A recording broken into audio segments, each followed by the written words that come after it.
during the time President Moi was in power. My Lords, what you have before you, I'm inviting you very respectfully that you have to take into account what is happening in the country. Here it is, Deputy President of the country. The executive is asking for the conservatory order to be lifted. Deputy President is not a small position in the hierarchy of Kenya at all. He has overwhelming political following. Himself and our President, President Ruto, work together jointly, and they won the election. One of them became president, another one became deputy president.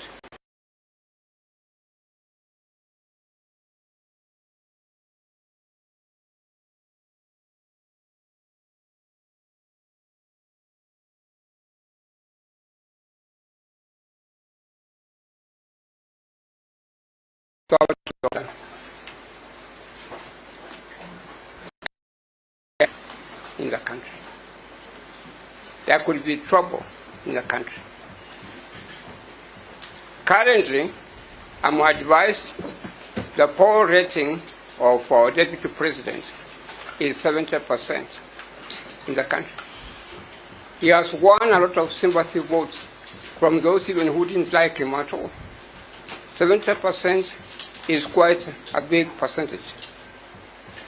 I've taken the trouble to read the jurisprudence of the United States on impeaching. The first country in the kingdom, and thereafter it was taken up by America. And there is a lot of write-ups, a lot of cases where a lot of people have been impeached, a lot of officers of the state have been impeached, but none of them has succeeded at all in impeaching a president. No president in the United States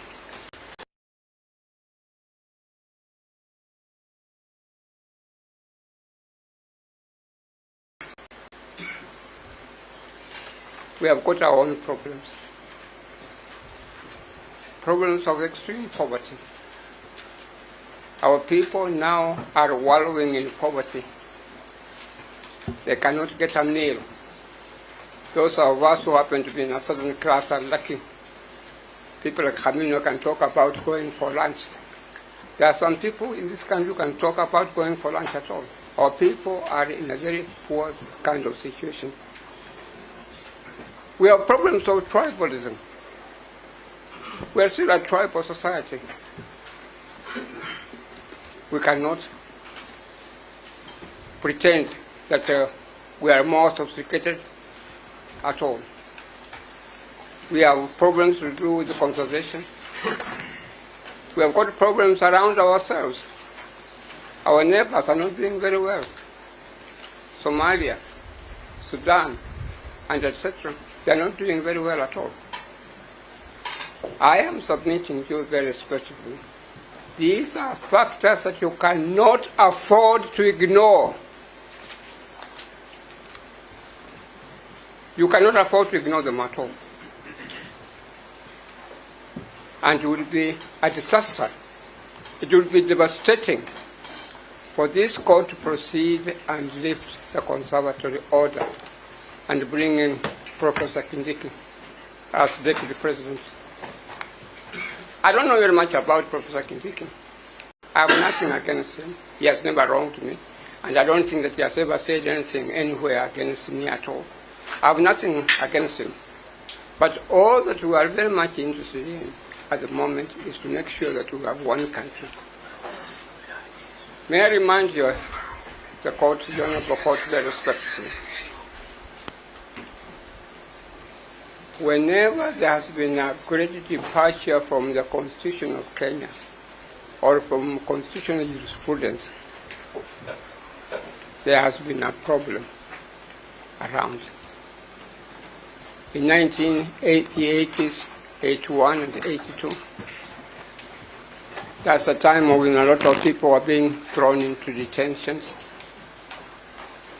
People like Paul Mwite were hiding somewhere else in embassies, I think in embassies offices and so on, because of what was happening there to take a cover.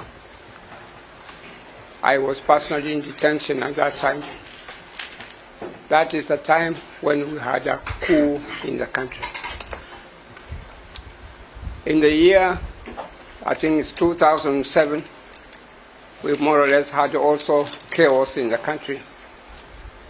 The point I'm trying to make to you, my honorable judges, what we have before you, a conservatory order, may look a very small matter, but it's a very big issue when it is looked at and is examined, analyzed in relation to the present position in which we have in Kenya. If I may say so, and this, I wish the Attorney General was here, I would tell her very bluntly. Those who want the Deputy President out, let us assume he's kicked out. There will be the same people who will come and say, President, you must go. President Ruto, you must go. There will be the same people who will say that. That will be opening chaos in the country. My lords, these are factors that you cannot ignore. In American jurisprudence, they never ignored that at all. When Clinton was charged with the offense of moving around with Len Whiskey and other women, he had quite a number of women that he was having sexual relationship with and so on. Somehow, as the state continued to adduce evidence, the Americans found that Clinton's becoming more and more popular in the country. Those who wanted to see Clinton impeached had to abandon the idea of impeachment because he was becoming a very, very popular president. And moving him out of the position of president would have brought chaos and misunderstanding in the country. So, my lords, I'm saying to you again very respectfully that please do not try to lift the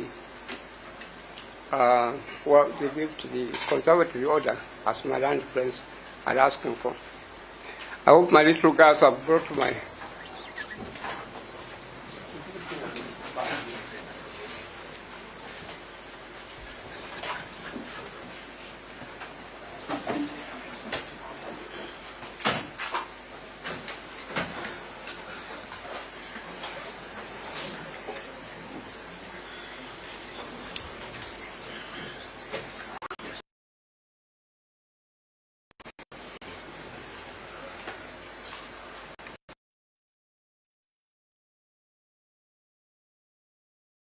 the law relating to impeachment is no longer fair or an American fair. It touches on the rule of law. It touches on human rights in our country. It touches on democracy in our country. It touches on supremacy of the Constitution, the Bill of Rights, leadership and integrity, separation of power, and the role of the judiciary in administration of justice. My lords, may I, with your permission, read to you one provision from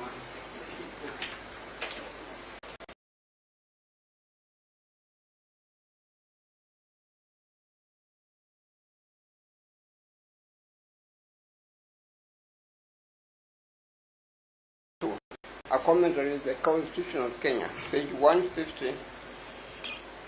May I read it to you? 492.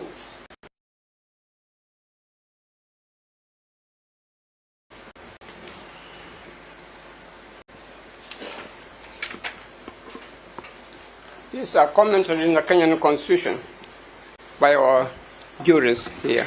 And this is what they say. They say some able word, eye-opener. May I read it with your permission? This article, that is the article that is being referred to, is Article 150, dealing with the removal of Deputy President. This article, which sets out the situation that a Deputy President can be removed,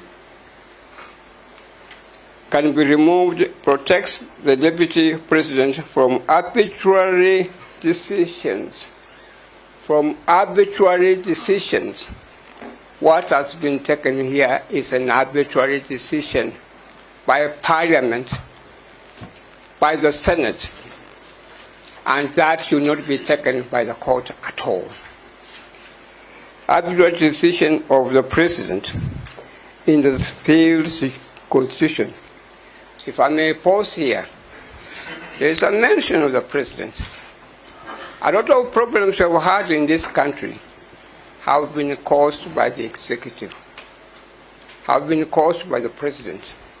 We normally have found ourselves in this hostile area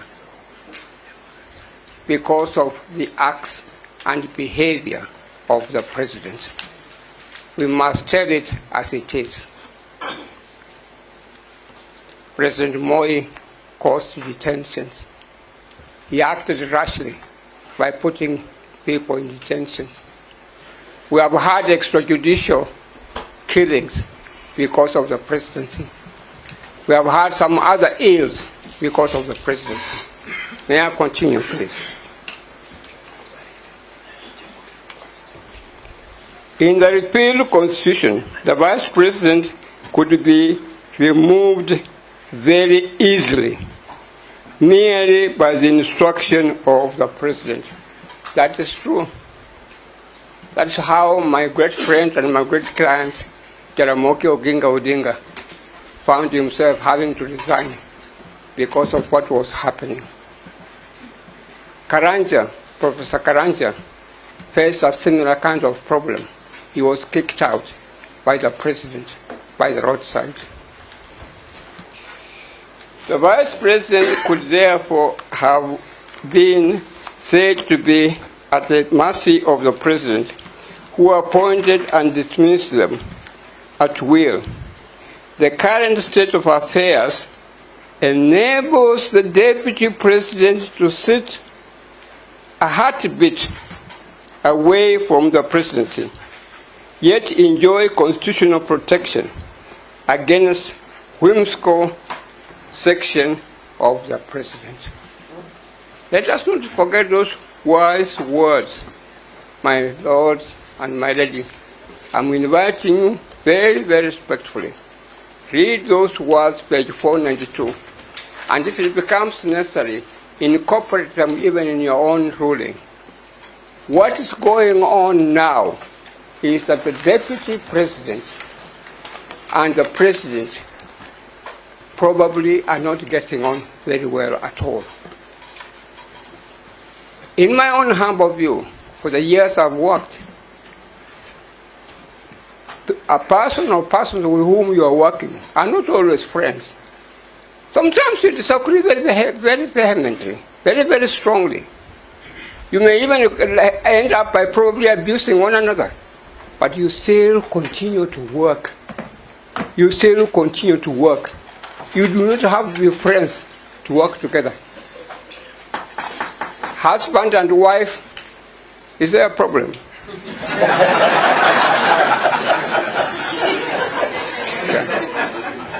Husband and wife, and I've handled such cases. Husband and wife may be people who do not get on very well at all. They cook separately, food in the house. They sleep in different rooms and so on.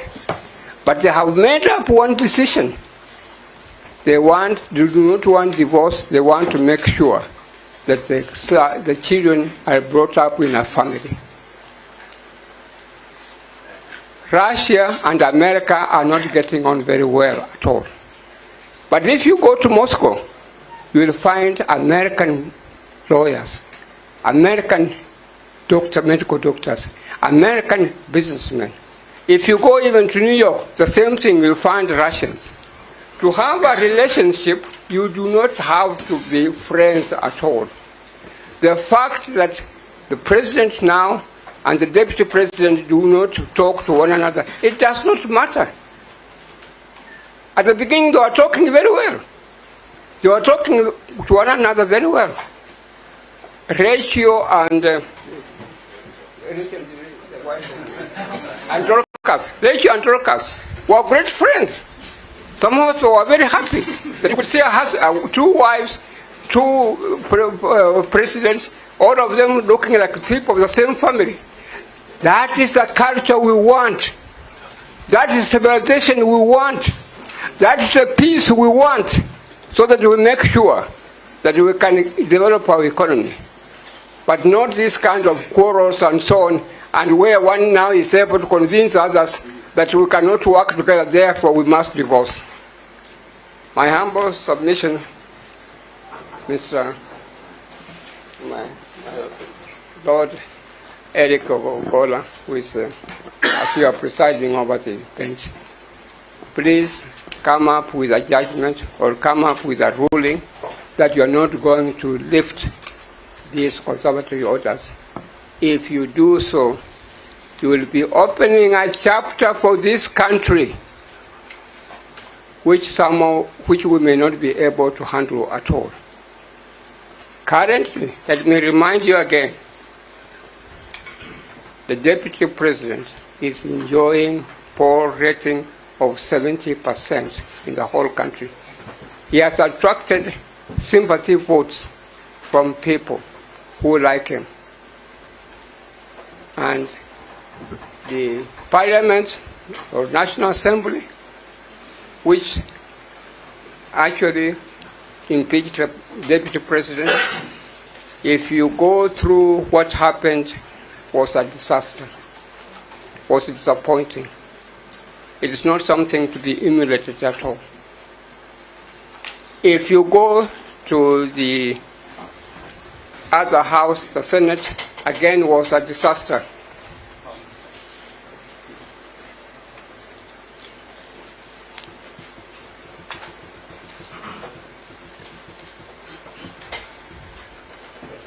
Can I continue, my Lord? Please wind up the submissions. I'm winding up. I'm winding up. And I'm winding up on this note. My lords and my lady, I have lived enough in this country. I've lived long enough in this country, and in particular in Nairobi. When you hear a rumor, do not be so small-minded and dismiss the rumor at all. The rumor usually has got some truth. So that when you hear Paul Mwita has been bribed, don't dismiss it quickly. There may be truth in it. When you hear Kibe was seen with so-and-so, don't dismiss it quickly. There may be truth in it.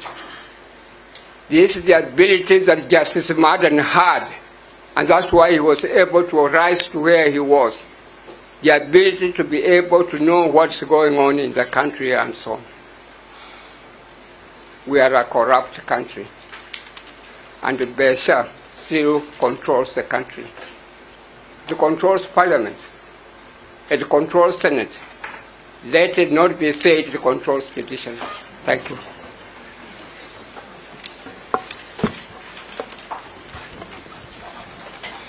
May it please you, Lord President of the Court, and the members of your court, we are happy to reply to our colleagues. somebody has come from the woodworks. My name is Nosongo. I am here for Sharia alongside John Mariri. Sorry. I was just requesting for 5 minutes. I'm on high demand, so I beg to leave the court. I'm going to deal with some other matters.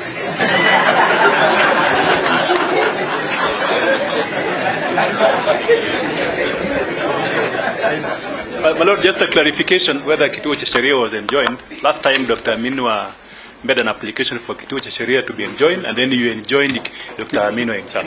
Yes, yeah, that was done. Yeah. Yes, Kituo appears now as seventh interested party. I proceed? You 5 have- minutes. Your name? My name is Mosongo.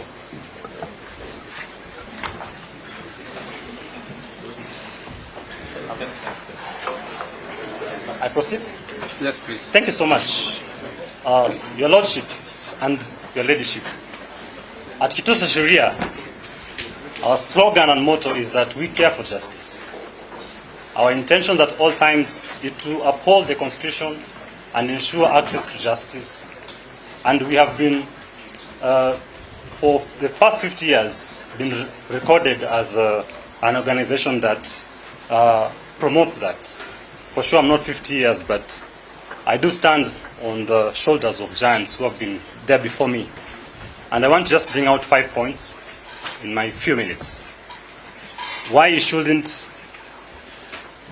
vacate the orders or fail to ensure there is conservatory orders. Number one, in promoting justice and the interest of justice, we have petitioners who are saying that the right to fair trial and constitutional rights have been contravened and violated. And it will be so painful for them, genuinely speaking, that conservatory orders be lifted, vacated. Then they continue with the trial. For sure, Article 23, Article 159, Article 27 talks about ensuring equal playground. Our argument is that your Lordships and your Ladyship, to ensure that their constitutional right to fair trial, even including during this process, so just preserve the few days that you guys will be handling the matter, that status quo be maintained, particularly because it is crucial for public interest. Judges are not guys. My apologies. My apologies. My apologies. Your Lordships and your Ladyships.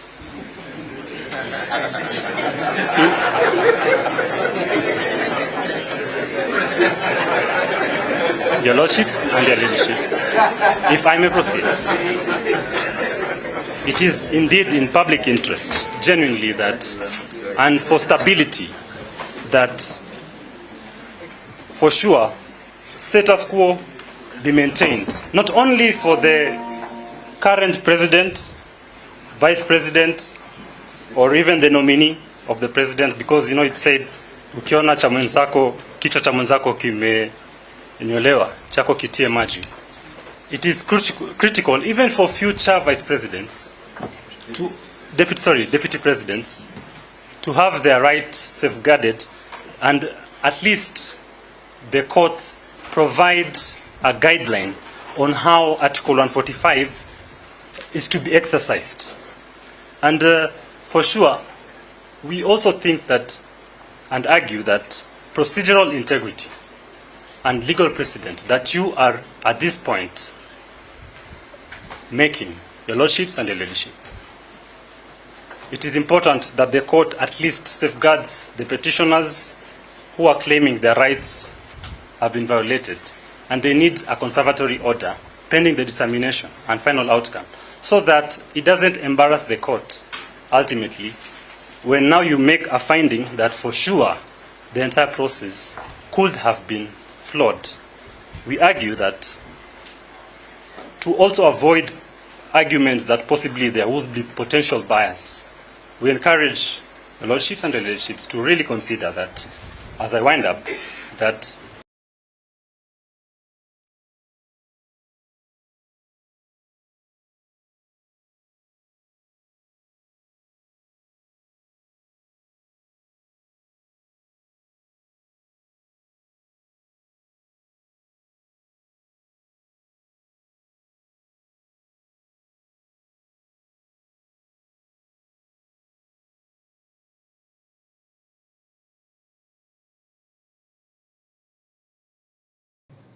before the final outcome of this honorable court. I humbly pray that the Lordship please do not forget. Thank you so much. Ordered that one final bullet, last chance to be able to benefit their right before the final outcome of this honorable court. I humbly pray that your Lordships and your Ladyships please do not vacate the orders. Thank you so much. Thank you very much, Presiding Judge and the members of your court. I want to guarantee you from the outset that we will not use 4.5 hours for the respondent. We will be very, very succinct. Indeed, we may very well use half that time. Every lawyer in this court is entitled to his opinion as to what the law is. There is only one thing they are not entitled. It doesn't depend on their opinion. It is what the facts are. And that's where we need to start. What are the facts that are relevant to you determining whether conservatory orders should continue in force or should be vacated? It is my humble submission that the pertinent, the material facts are as follows.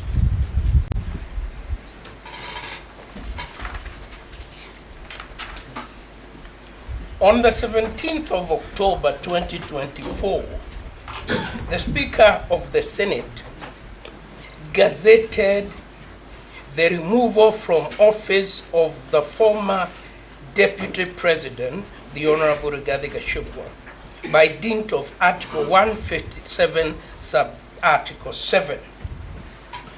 It is important for us to go there, my Lord, and it will take half a minute. What is the language of 145, sub-Article 7? It is this: if at least 2/3 of all members of the Senate vote to uphold any impeachment charge, any, the President shall cease to hold office. That's the language. Shall cease. This doesn't disappoint my learned friend Teresia Kemodo of Teresia Kemodo and Company Advocates, who wants an apology. The Deputy President ceased to hold office. But something else happened. An intervening fact is that on Friday the 18th of October, via a special sitting of the National Assembly, the Honorable Professor Kindiki Kithure, pursuant to Article 149(1), having been nominated by His Excellency the President, was confirmed by the National Assembly. It voted on his nomination. One person has ceased to hold office, another person has been appointed, has been nominated, and the body entrusted in law in affirming that nomination did so. That was at 1:30 p.m. on Friday the 18th of October 2024. What then did the honorable judges of the High Court of Kenya conserve? What were they conserving? There was nothing to conserve.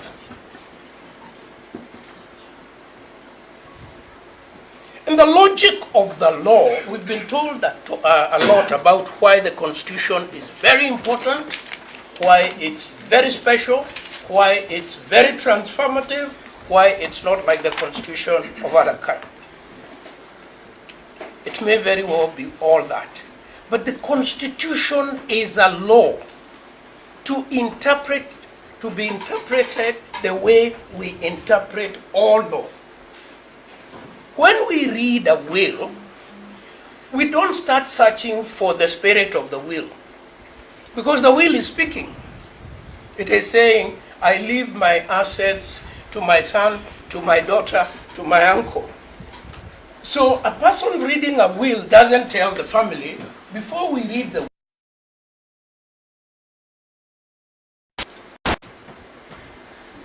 if we read a tenancy agreement, we do not say, let us capture the spirit of the tenancy. The tenancy agreement is speaking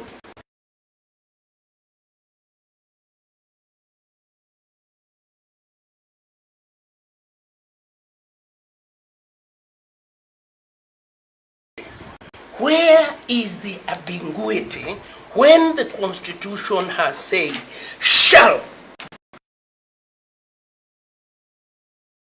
Our first submission, there is no ambiguity, there is no reason to search for any other meaning, any other spirit, any other constructiveness.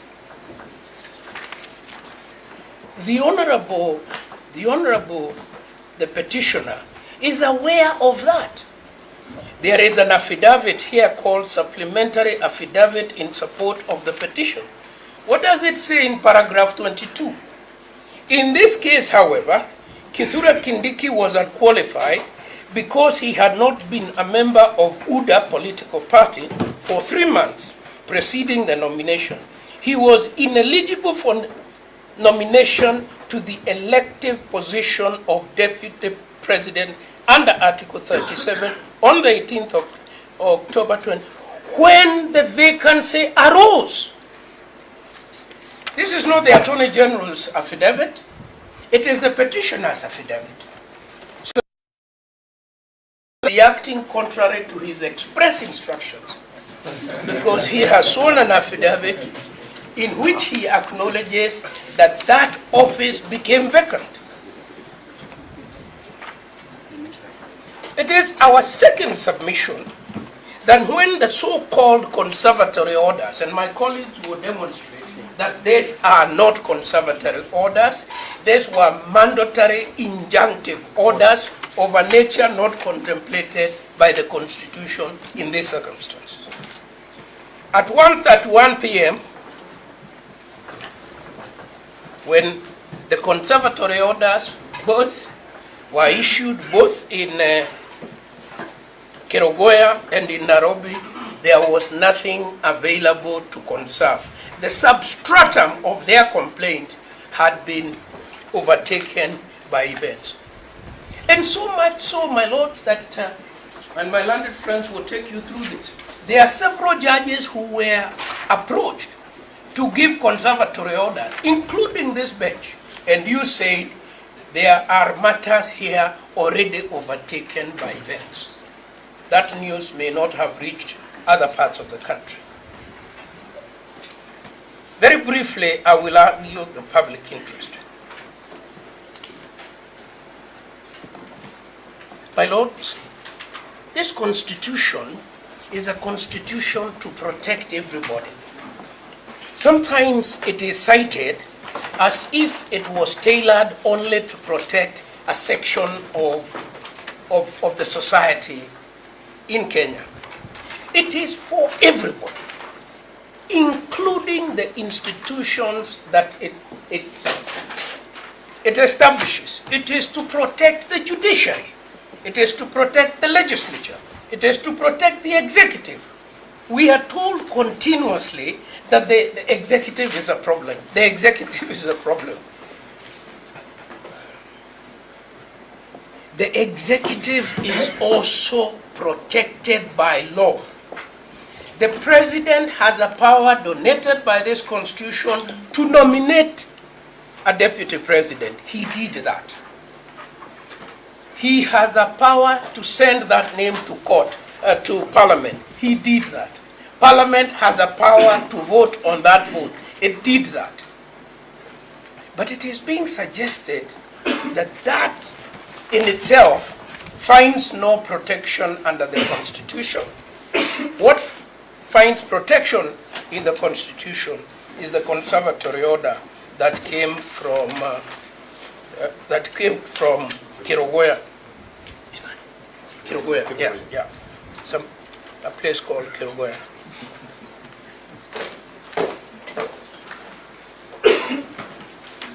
We were told, my lord, and this is true, that the impeachment process is a special process. It's sui generis. It is neither civil nor criminal. It's a process sui generis. That is why, and this cannot be said many times, enough times, that is why the framers of the Constitution do not say that a vice president will be brought to the Supreme Court of Kenya and tried for violations of the Constitution. It is a political process. It goes to a political chamber. Senate sits as a political body. That's what happens in there. When Dr. Kaminwa says impeachments are never successful in the United States, it is because of the peculiar politics of the United States. Because the impeachment process, even there, is more political than it is here. So we must have fidelity to law, my lords. It is our submission. If you read through the case of Kiriro Ngugi, it is in our bundle, and I will not. And if you read the case of Martin Wambora, Kiriro Ngugi is instructive. This is what the court said, and I'll be very brief. A court must satisfy itself that the case before it is not caught up by the bar of non-justiciability. The concept of non-justiciability is comprised of three doctrines. Firstly, the political question doctrine. Secondly, the constitutional avoidance doctrine. Thirdly, the ripeness doctrine. Actually, much was said about justiciability. This is not new law. This is old law. It is thousands of years law. It's thousands of years of English law. The first thing the judge would ask is, what is your course of action? You must have a course of action. The court is not a forum where litigants can hold an academic debate. The judge will always ask, what is your course of action? Okay? Now, so the doctrine of justiciability may sound new, but it is as old as the common law. What is the political question doctrine? We are not going to argue it. But it is actually straightforward that the Constitution recognizes that it has donated power and authority to several institutions. And each institution should keep to its lane. We have developed a constitutional law, or we are developing a constitutional law here that actually invites contravention of the Constitution. And it is this, that every conceivable social, political, cultural, economic grievance is capable of a constitutional resolution. How is that? How is that? It is not possible. And that is why in our political social system, we have a million other ways of resolving conflict. Not all conflict is justiciable. Not all grievances are amenable to a constitutional solution. Now, let me go to my second last point about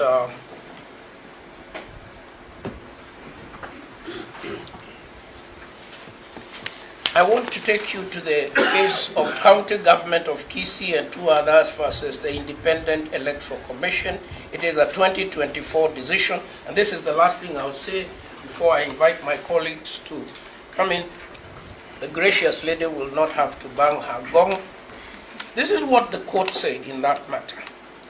While guided and applying the foregoing, in this case, the law does not anticipate that the office of the deputy governor shall remain vacant indefinitely for whatever reason. Having so held that gazettement is a mere administrative formality, and taking into consideration the circumstances of the instant case, whereby nomination and approval by the County Assembly of Kisii was undertaken way back in April 2024, it would be unconstitutional to further delay and postpone indefinitely the filling of the vacancy of the office of the Deputy Governor of Kisii. That's what that court said. Finally, because I'm still within time, the Wajir case shows that our constitution has self-correcting provisions. What happened there, my lords will remember, yes, is that the governor had been impeached. During his impeachment, the deputy governor assumed the high office of governor. After a long litigation, the court found his impeachment was wrong. And then the court said, reverse the order. Just to use an expression by my learned friend, I think it was Mr. Kiba Mungai, the law is organized. The heavens didn't come down in Wajir.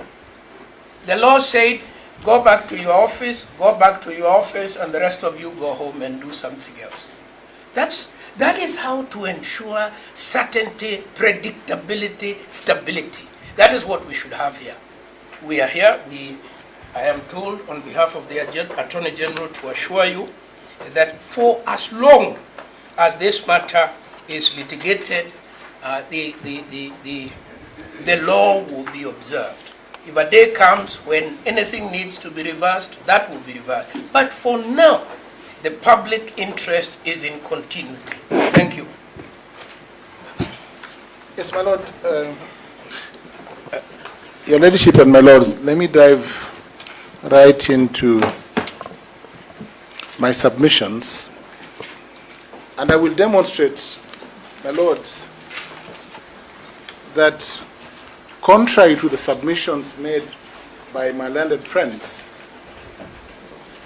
Articles 47, read together with Articles 50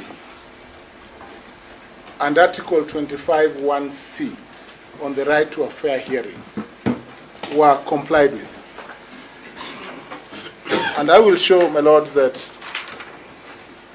as of the time that notice was received in Senate by the Speaker on the 9th of October 2024, notices were issued to the petitioner to file all the documents as prescribed and to defend himself to every question that was raised in the National Assembly, which, my lord, you recall, had voted by 282 members to impeach the Deputy President.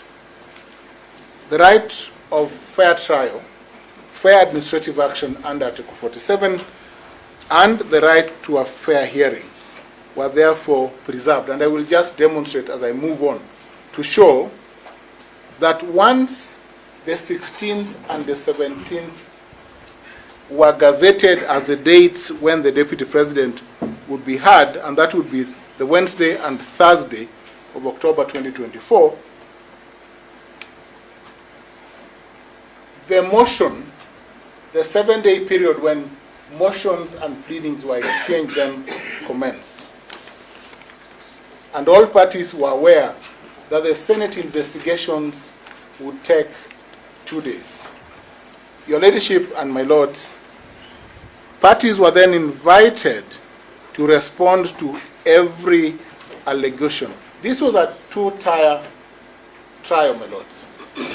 The National Assembly, sitting as the initial chamber that received the impeachment motion, voting in the affirmative for the impeachment motion, no-brainer.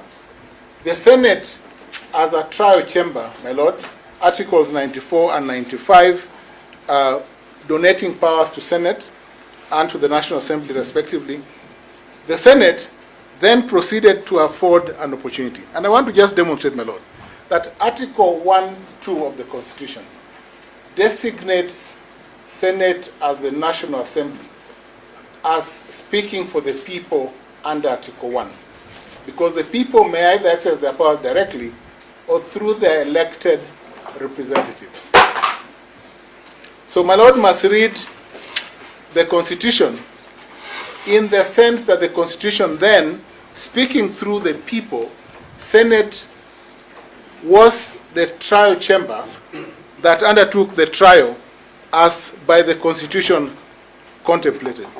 My Lord, what happened on the 16th was the commencement of the trial. And it's important to respond to this factual question. That the petitioner participated in the entire trial. Only the petitioner, my lords, had the opportunity to cross-examine all the witnesses presented by the National Assembly that presented his case before the Senate. Senate sitting as a trial chamber as a whole, and therefore as a quasi-judicial body. Each senator, considering the allegations and bundles served to every senator prior to the trial. My lords, it was on the 17th, and this is an important distinction. At 2:30 p.m., after Senate had adjourned at 1:15 p.m., that Senior Counsel Paul Mwite presented to Senate an adjournment on the basis that he could not trace the petition of the Deputy President at the time. He informed the Senate that he had learned of his client's illness but did not reach him. He then sought an adjournment to 5 p.m. He had 2.5 hours to trace his client. My lords, there's a curious point here, and this is important, my lords. The provisions of Article 145, 5 and 6, and I want to refer to those articles, provide, my lord, that at an impeachment hearing before Senate, a party may be represented, 145.5, the President or Deputy President shall have the right to appear and be represented before the special committee during investigations. This article was wholly satisfied because the Deputy President was present throughout the trial. My lord, then Article 145, 6, A and B then step in. If the claims have been substantiated, the Senate shall, after according the President an opportunity to be heard, vote on the impeachment charges. My lord, Senate accorded the Deputy President an opportunity to be heard. How was that accorded, my lords? That was accorded, my lord, first to be heard through the pleadings filed in Senate. That is one. But number two, my lord, he was present during the entire presentation of the case by the National Assembly. But third, my lord, he was given and afforded an adjournment at 2:30, from 1 p.m. to 2:30. At 2:30, he was accorded an adjournment to come back at 5 p.m.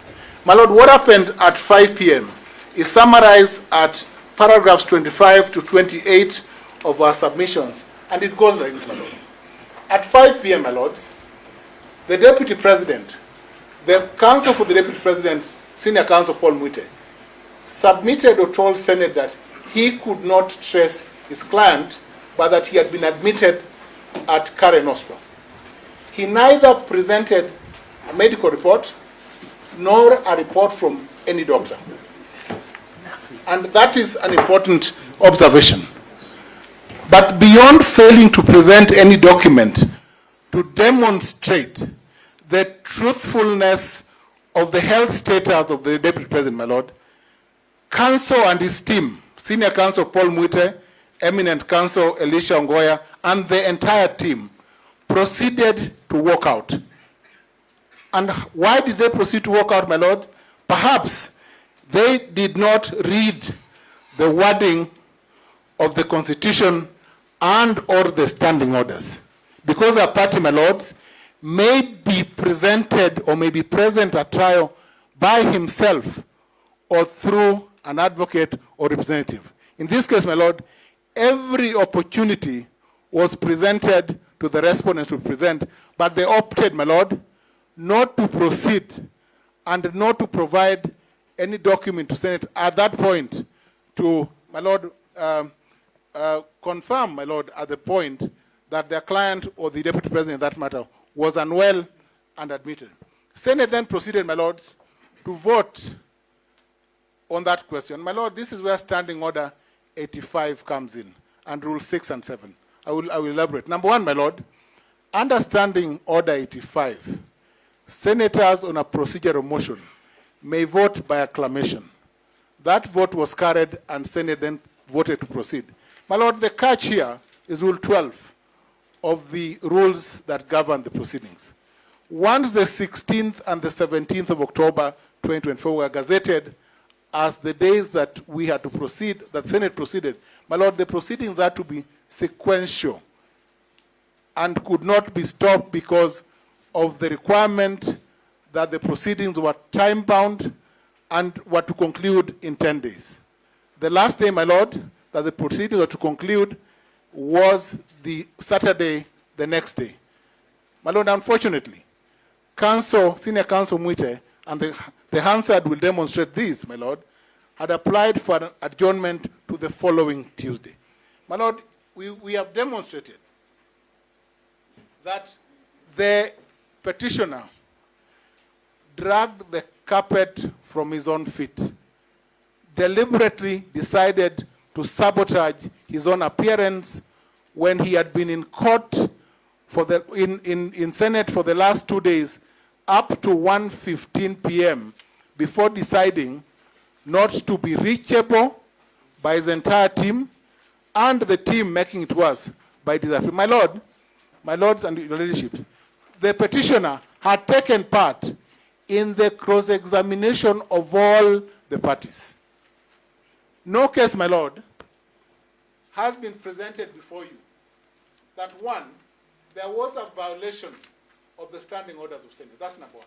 Number two, that Senate did not consider some material defense to any of the charges that were proffered against the Deputy President. My Lord, I just want to, for clarity of thought, submit that even on the submission that my learned friend, Mr. Masharia, made before this court, that there was additional evidence that was entertained by the Speaker under Rule 6 and 7 by hearing a witness called Mr. Njomo. I remember that submission, my Lord.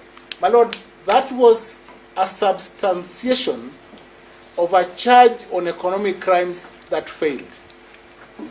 Only, my Lords, 5 out of the 11 charges proffered against the Deputy President petitioner hearing succeeded. Only 5 out of the 11 charges. How else can Senate have been judicious? It threw out 6 charges. None of the petitions brought before you seems to commend Senate for standing its high ground and throwing out 6 of the charges. And that is what good faith would mean, my Lord.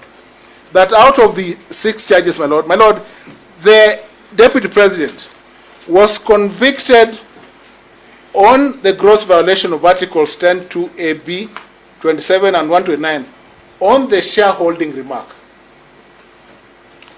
He was also convicted on the other grounds on national cohesion and on the question that is live before this court, my Lord, that is on violating his code that requires him to undertake certain functions and undermining the function of the National Security Intelligence Service.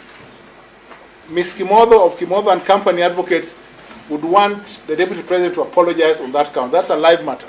But, my Lord, in the grant of conservatory orders, I submit, and this because I argued Munya, I argued Wajir, I argued Munya, I argued Mate.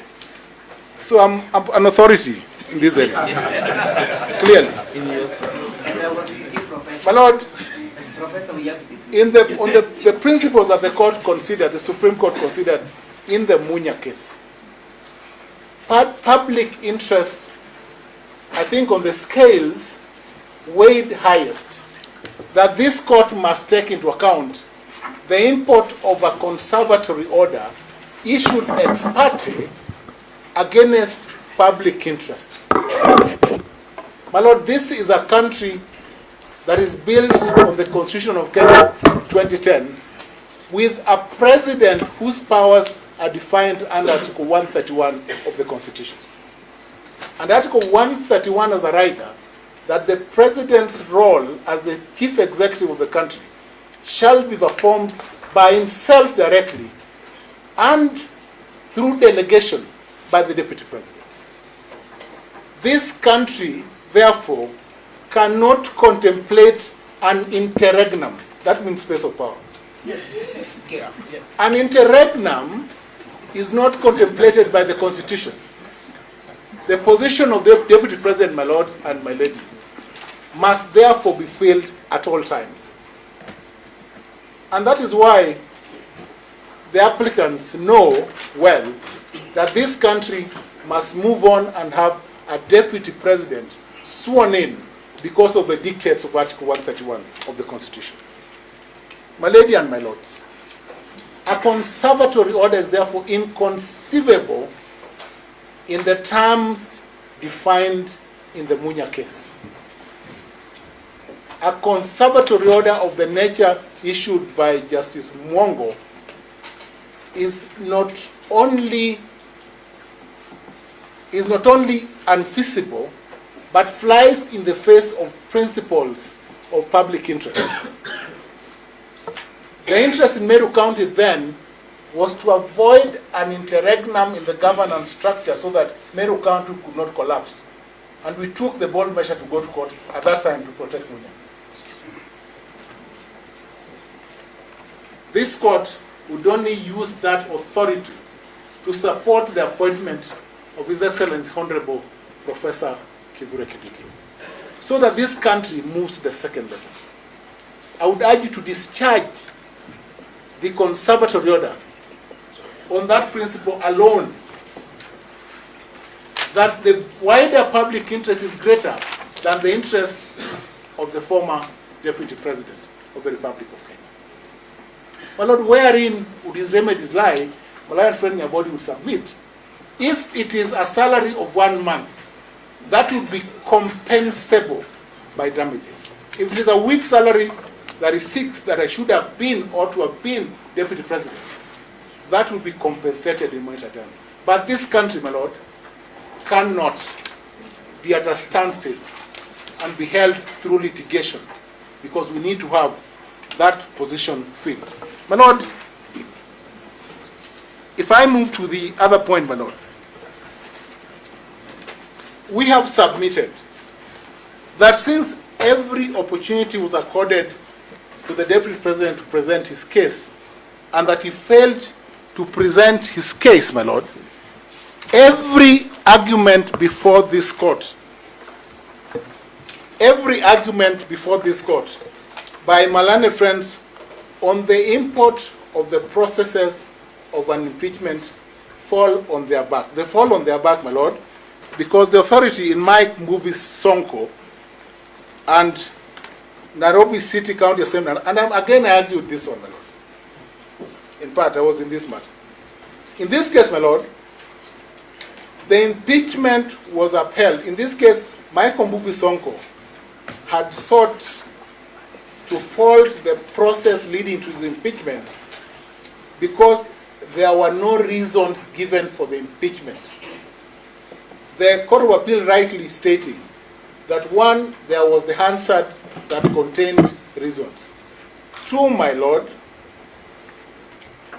in terms of an impeachment, my Lord, Mike Mbuvi Sonko was challenging the approach where the Senate sat as a whole, as a committee of the whole.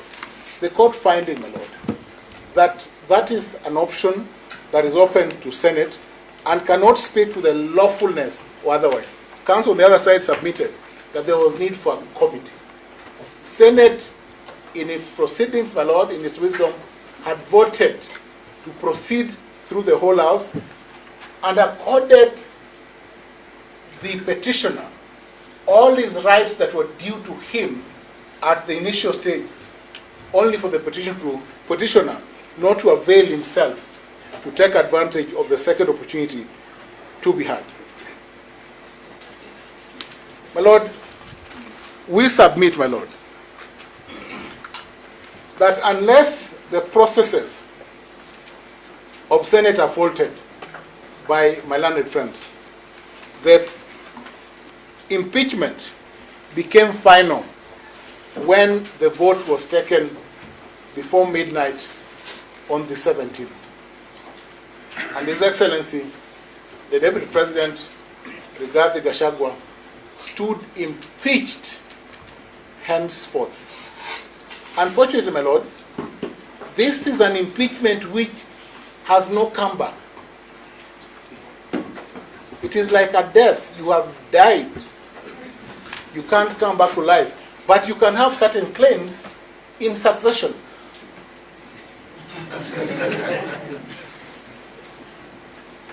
And that is why we have the law of succession. Rights and remedies then come into question. My Lord, set aside the conservatory orders. Let us move on, my lords. The bigger public interest tilts in favor of the appointment of His Excellency Professor Kithure Kindiki, a very good man. Thank you, my lords. Thank you.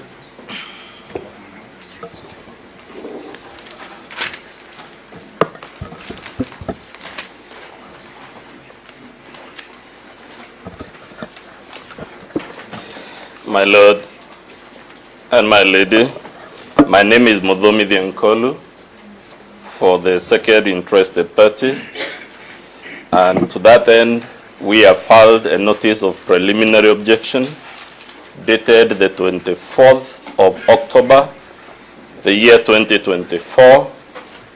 We have, in addition to that, filed a list and bundle of authorities on that preliminary objection, and that list and bundle is dated the 25th day of October 2024, and pursuant to your directions,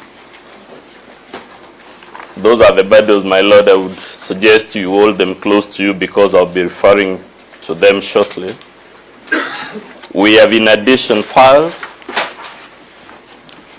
written submissions, skeleton submissions dated the 27th day of October 2024.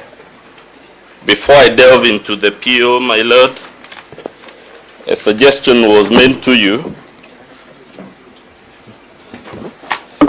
I had forgotten to tell you, my Lord, that I appear for the second interested party together with my learned friend, Mr. Stephen Ogola. Before I go to the PO, my Lord, a number of things were said by my friends and learned friends. I mean it because we are both friends in addition to being learned. One of the things you were told is to laugh at me for raising this PO. The other thing you were told is that the PO was determined in some rulings and directions you issued. And our simple answer, my Lord, is that unless I am mistaken, observations made by the court at the ex parte stage before full benefit of argument from all sides cannot be the subject of a submission that the issue is settled. But if you listen to me why we have raised this PO and you find that I deserve to be laughed at, it's okay. My Lord, our PO makes only 3 interrelated points. The point number 1, which you find in paragraph 1 of our written submission, is that the High Court's jurisdiction under Article 23, which governs human rights litigation, and Article 165, which is about enforcement of the Constitution, to confirm whether anything.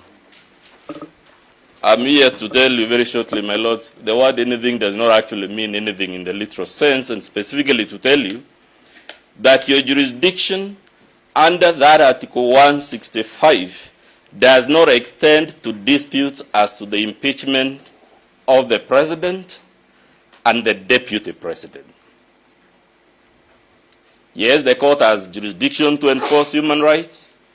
The court has jurisdiction to confirm whether anything allegedly done in the name of the Constitution is constitutional, but our submission is that that apparently very broad jurisdiction does not extend to a dispute as to the impeachment of the president or the deputy president of the republic. And that is the point made in paragraphs 1 all the way to 7 of our preliminary objection. Number 2, point number 2. This court, and indeed all other courts of the Republic of Kenya, have no jurisdiction to entertain a dispute as to the impeachment of the president and the deputy president. But if we are wrong in that submission, my Lord, because I have been wrong many times, we make the submission that the only court that would conceivably, arguably, mark my words, conceivably and arguably have jurisdiction on this dispute is the Supreme Court. And that is the subject of paragraph 8 of our preliminary objection. My Lord, why do we say that this court, though we acknowledge its broad jurisdiction under Article 23 and 165, does not extend to presidential impeachment disputes? The reasons, my Lord, are set in paragraph 6 of our submissions. And the simple point is this, that our Constitution denies this court, the High Court jurisdiction, on countless matters that would fall under Chapter 4 on the Bill of Rights. Case in point, presidential elections involve human rights under Article 38. It is clear in the Constitution that this court has no jurisdiction over a dispute relating to a presidential election. Even if someone were to come here and say that he was denied his Article 38, which is a human right under that election. My Lord, it is clear by dint of Article 58, sub-Article 5, that this court has no jurisdiction to hear a dispute as to a declaration of a state of emergency. My learned friend, Mr. Ngwe, talks of the word decency. We are all sufficiently decent to acknowledge that nothing invades the entire regime of human rights than a declaration of emergency. That declaration can affect the right to assembly, to expression, to basically everything. And yet the Constitution is clear if you have a dispute as to that matter. Never mind it has abrogated the entire Bill of Rights. The court you go to is not the High Court. It is the Supreme Court. My Lord, property is a matter of the Bill of Rights. Article 40. It is clear from our Article 162 that if you have a problem in that regard, or to do with the environment, which is also a human rights matter, you go to the Environment and Land Court.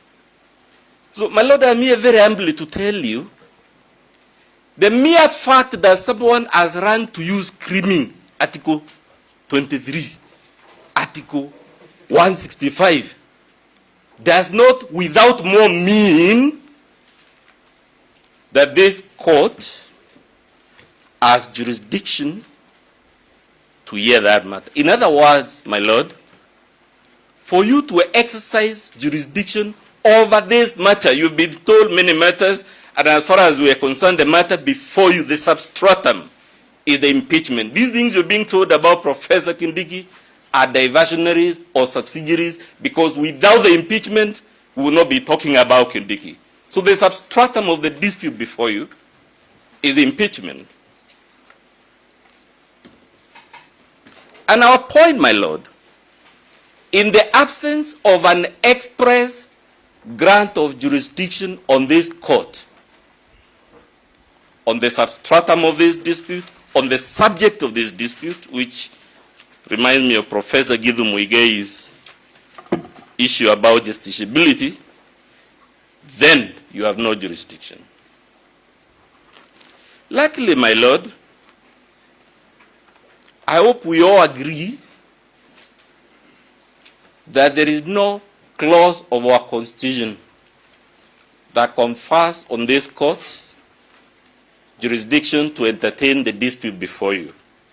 Which means, therefore, the question is whether nonetheless you have that jurisdiction, given your broad powers under Article 23 and 165. Luckily, my Lord, our Constitution was the product of a 20-year process that we call the constitutional process. And because it is in black and white, I invite you to go to page 5 of our Bado, my Lord, the Bado of Authorities. We have produced you, or rather before you, extracts of the Boma's constitutional, the Boma's draft constitution. It confirms to us, if you go to page 6 with me, that during the constitutional process, Kenyans actually agonized over whether this matter should be handled in the court and which court. And it's there in black and white, Article 187 on page 6. It says the Supreme Court shall have exclusive, that must mean to the exclusion of every other court, including this one, A, Roman 2, disputes arising from the process of the impeachment of the president. So when we were having our debates through the Boma's process, there was a decision, it's there in black and white, that there will be judicial review, not before this court, but in the Supreme Court. Of course, we know, my Lord, the Boma's draft was one of many. The next draft that was generated in that process is at page 7 of our Bado, the harmonized draft constitution. At page 8, again, clause 201 of that draft constitution, it is clear there in Article 201, sub-Article 4, that the Supreme Court has, paragraph A, exclusive, at the line, exclusive.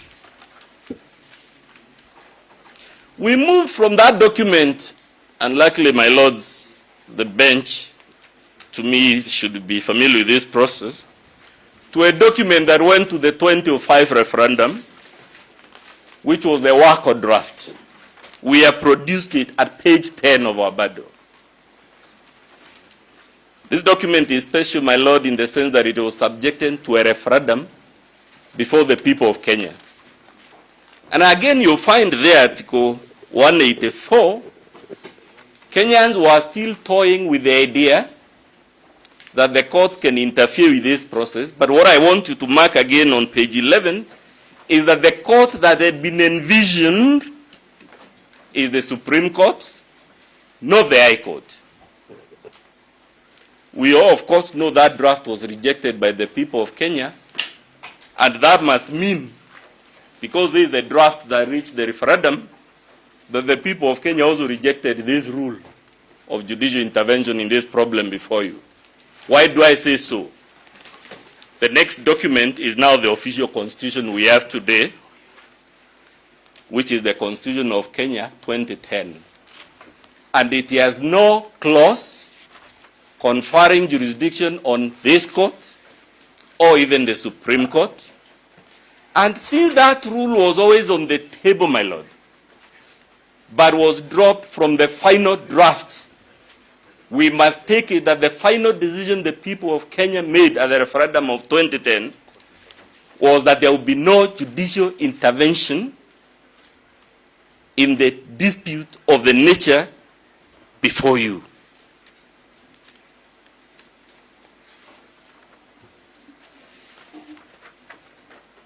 You are told that we have cited Article 144, yet it is irrelevant. Let's see shortly whether it's irrelevant. We have produced Article 144 on page 13 of our bundle. My lords and my lady, you can only remove the president and the deputy president through two routes. Either the route of Article 144 or Article 145. We are only mentioning 144 to help us answer, in the absence of express jurisdiction, whether there is inferred jurisdiction. And when you check 144, one of the curious rules it tells you, 144, Article 144(8) of our Constitution, is that the report of the tribunal shall be final and not subject to appeal, and if the tribunal reports that the president is capable of performing the functions of the office, the speaker shall so communicate. And of course, it goes on to hold that if it finds the president is either insane or suffers an infirmity of body, then the Senate shall vote. Something curious here, my lord, that our Senate can vote to retain a president found by a medical tribunal to be insane, and our Constitution says that decision cannot be challenged in any court or tribunal. Those are not my words. But more curiously, this rule is also repeated, my lord, in Article 165. And for me, what is notable, my lord, is, the Constitution speaks to an issue once.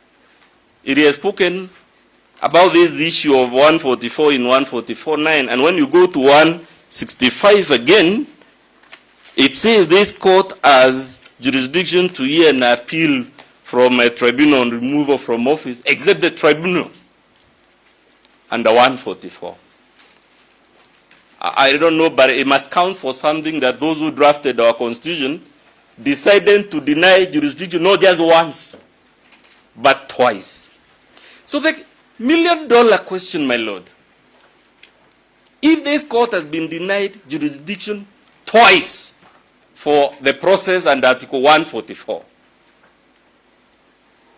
on what basis can it assume jurisdiction for a process under Article 145 in the absence of express conferment of that jurisdiction, and in the face of the multiple ousters I took you through, where the Constitution says in black and white, this matter may be about the Constitution, this matter may be about the Bill of Rights, but the High Court has no jurisdiction.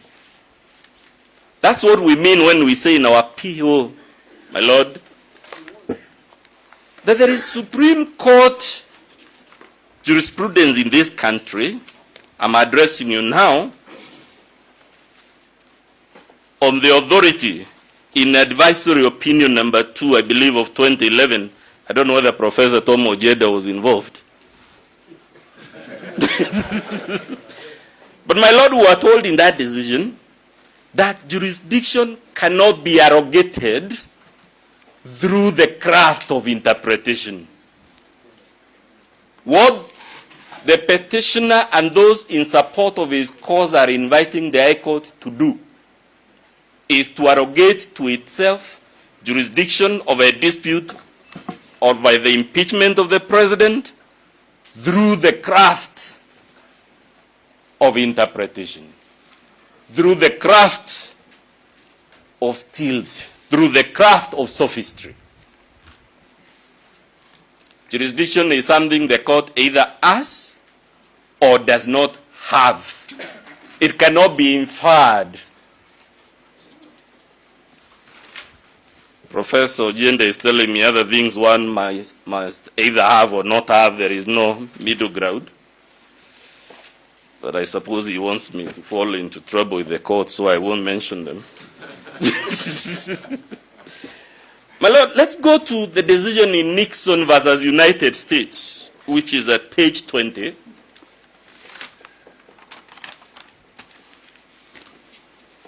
Again, you are told to laugh at me because this decision is from the 19th century.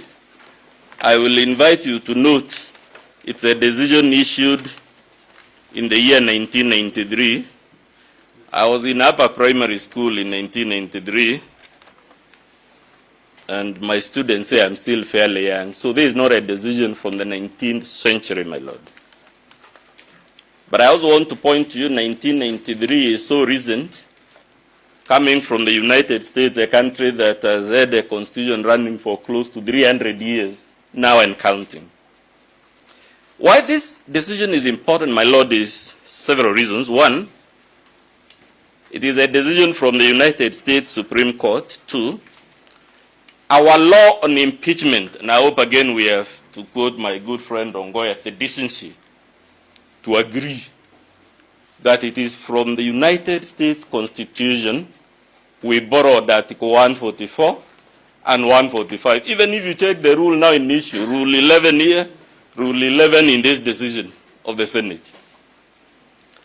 So this decision, to the extent that it comes from the highest court of the country from which we got this idea now before you of impeachment, must surely be persuasive, even if not binding on you. But more important, it is also about impeachment. What happened in this decision, my lord, is quite interesting.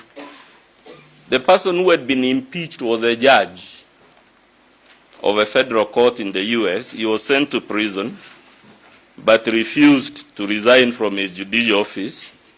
And because in the US, judges hold office for life, to the extent that he refused to resign, it meant the US Treasury was bound to continue paying his salary and emoluments while he was in jail.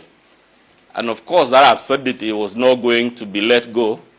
The United States Parliament, called Congress, the House of Representatives, and the Senate took up impeachment and impeached this judge.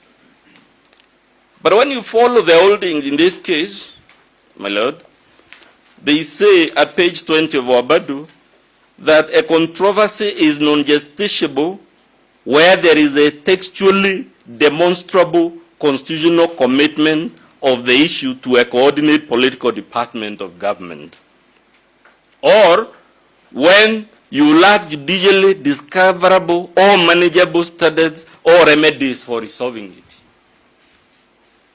I don't need to belabor the point. When you read the case, the Sonko case and the Wabora case, that is exactly what our Supreme Court has said, following this decision, that impeachment is textually committed. Those are not my words. They are the words of the Supreme Court of the US, the Supreme Court of the Republic of Kenya. And my lord, we submit under Article 144, or rather 145, impeachment is textually committed to the Senate. But they also say the language and structure of the Constitution confirm that textual commitment of this dispute. More importantly, which is what the Attorney General, Emeritus Professor Mwege, if you go to page 21, my lord, you are told justiciability is also refuted by the lack of finality inherent in exposing the country's political life, particularly if the president were impeached, to months or perhaps years of chaos during judicial review of Senate. We already know, I've been telling you how the other side wants to grind the wheels. We are told by the Supreme Court, my lord, this specter of the country being held on tenterhooks as this matter is fought here, is fought in the Court of Appeal. The average lifespan of a case in our Court of Appeal is 3 to 5 years, the last time I checked. Then going to the Supreme Court, we are being told the political life of a country cannot be held at ransom awaiting judicial determination. And more importantly, lastly, because my seniors are telling me I've been talking too much, so that I take my seat before they reprimand me, I want to refer you to page 32 of our AJAABU. And the reason I'm referring it to you, my lord, is many people will genuinely be shocked by this idea that a dispute like this is not justiciable. But there are good policy reasons for it. And if you read our page 32, which is that decision in Nixon versus United States, it tells you in black and white, there are sufficient safeguards embedded in the Constitution, including majorities, minimum voting thresholds required at every stage of that process, including the holding of a trial, including calling and cross-examination of witnesses. And because those safeguards, especially at the Senate, are in the nature of a trial, that's why Chief Justice Rehnquist tells us here that nobody should have to make every weather of the idea that this type of dispute is not justiciable. Lastly, you were told about political question doctrine and many things. I will invite you to note the courts of Kenya endorsed this doctrine as early as 2005. Again, the authority is on page 51 of our BADO. I don't have time to take you through it. We have produced the Sonko decisions. We have the citations, the quotes we've lifted in our written submissions. And all we are telling you, my Lord, when all is said and done, is to do either of two things. Hold, you have no jurisdiction. The consequence would be that these petitions must be struck out. The conservatory order must fall by the wayside, having been issued by a court lacking jurisdiction. But if my lords find that too heavy and too radical, and therefore unacceptable to this court, I am giving you the alternative. If we must infer jurisdiction, because that's what you're being asked, let's infer it at the Supreme Court, which is the global practice, so that the matter is held of this nature is handled once and for all without subjecting the country's political life. That is the public interest we have just been told from the Supreme Court of the United States. That's all, unless there is a question for me. Thank you.